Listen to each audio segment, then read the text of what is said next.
चलिए आज देखते हैं हम लोग हड़प्पा सभ्यता का उद्योग और शिल्प। हम लोग समाज देख लिए, नगर योजना देख लिए, अब उस समय का उद्योग और शिल्प मतलब कला क्या थी उसके बारे में जानते हैं।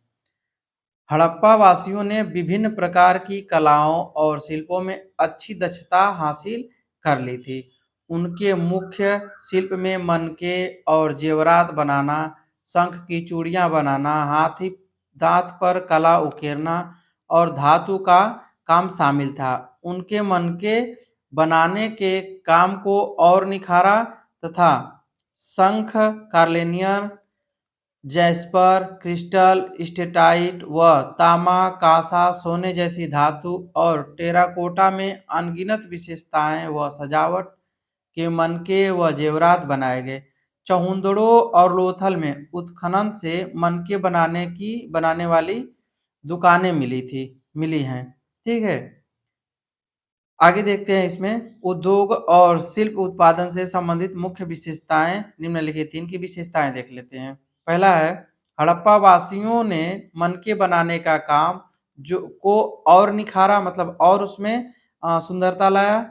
साथ ही उत्खनन से मिले गहनों में सोने और चांदी के हार, भुजबंद, पेंडेंट, बाली और जड़ाऊ पिन आदि शामिल थे। कराची के निकट अलादीनों से बहुत से हार प्राप्त हुए हैं जो कि सोने, चांदी, कार्नेलियन व अन्य कीमती पत्थरों से बने थे। ठीक है।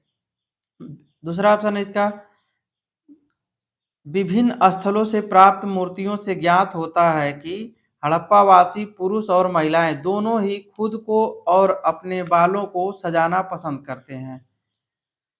उत्खनन में तीसरा है उत्खनन में बहुत से स्थलों में टेराकोटा के भी सुंदर नमूने मिले हैं। इनमें जानवरों की मूर्तियां जैसे कि बैल, भैंस, कुत्ते, बंदर, खिलौना, गाड़ियां और मानव आकृतियां सम्मिलित हैं। यही नहीं, उत्खनन में टेराकोटा की बनी चूड़ियां भी मिली हैं। इस बात को जानना भी महत्वपूर्ण है कि पुरुष मूर्तियों की तुलना में नारी मूर्तियां ज्यादा ढकी हुई नहीं हैं। अगला ऑप्शन है डी हड़प्पावासी तांबा, कांसा, चांदी और सोने जैसे धातुओं से परिचित थे और इसका इस्तेमाल करते थे, लेकिन वे लोहे से परिचित नहीं थे। अगला है आपका हड़प्पावासी धातु विज्ञान के अच्छे जानकार थे। हड़प्पावासी मतलब हड़प्पा सभ्यता के समय रहने वाले लोग धातु विज्ञान के अच्छे जानकार थे और ये मिश्रित धातु का उत्पादन जानते थे।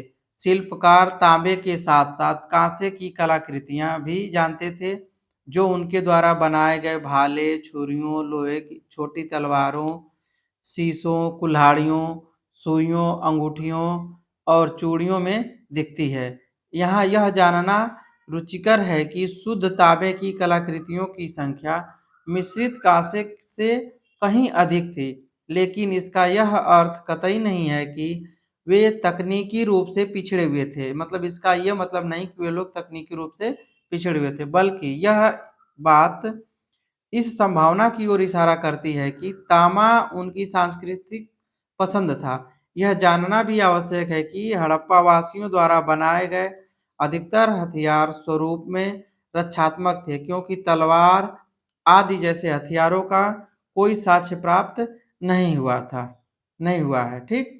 तो इसमें हम लोग देखें कि हड़प्पा वासी कांसा, तांबा, चांदी, सोने जैसी धातु से परिचित थे, लेकिन लोहे से परिचित नहीं थे। तो अब आगे थोड़ा सा देख अगला है हड़प्पा का एक अन्य प्रसिद्ध कला का नमूना मोहनजोदड़ो से प्राप्त एक दाढ़ी वाले व्यक्ति की अर्ध प्रतिमा शरीर का ऊपरी हिस्सा है जो संभवतः एक पुजारी की है, जिसमें उसके बाएं कंधे पर एक कढ़ाई युक्त चोंगा है और उसकी आंखें आधी बंद हैं जो कि ध्यान की मुद्रा को दर्शाती हैं। इस चित्र को आप अच्छे से देख सकते हैं। तो आज के लिए हम लोग इतना रहने देते हैं।